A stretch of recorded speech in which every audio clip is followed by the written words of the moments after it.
Zašto pominjem brkove? Nije to prazna jako je priča. bitna informacija, mada se polako završava mesec novembar, a mnogi od vas možda nisu ni znali da je mesec koji će uskoro biti za nama u stvari bio Movembar. Movembar je kampanja koja je 1999. godine pokrenula grupa Australijanaca da bi 2004. godine prerasla u humanitarnu fondaciju. Da, kampanja ima za cilj da na zabavan i zanimljiv način podstakne svest o bolestima modernog doba koje pogađaju muškarce, pre svega rak prostate. Zaštitni znak kampanje su brkovi, pa je i naziv nastao od reči mo, što na australijanskom znači brk, a u našoj zemlji ovog Movembra akcija je podržana putem posebne Facebook aplikacije.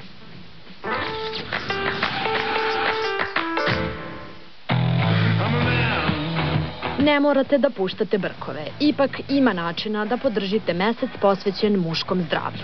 Postavite fotografiju na Movember Facebook stranicu i krenite u odabir svojih brkova. U maniru jedne digitalne agencije smo došli na ideju da napravimo sajt, podržimo Movember, inače globalnu kampanju, i da napravimo Facebook aplikaciju. Aplikacija je pokrenuta simbolično na Dan muškaraca, 19. novembra. Prvog dana smo imali preko 60 fotografija u aplikaciji, što je super. Sada imamo nešto više od 160 fotografija. Ljudi su to skidali su fotke, menjali su profil, slike, šerovali, pozivali prijatelje da glasaju za njihove fotke. Žene su pokazale da ni njima brkovi ni malo ne smetaju. Dame su vrlo aktivne da podržaju muškarce prosto i to je u suštini kampanja na zabavan način podiže sve sa jako ozbiljnoj stvari.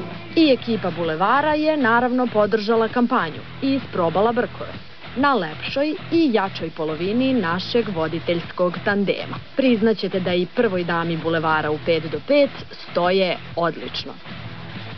A nismo poštedeli ni našeg kolegu Miloša Milovanovića. Ako do sada niste isprobali aplikaciju, nije kasno da se uključite u akciju. Pustite brkove. Fondacija postoji koja prikuplja humanitarne donacije, samim tim se bori protiv raka prostate. Mi ove godine samo želimo da pokrenemo priču i da podignemo vidljivost kampanje i nadamo se da će narednih godina postati neka tradicija da će se obeležavati.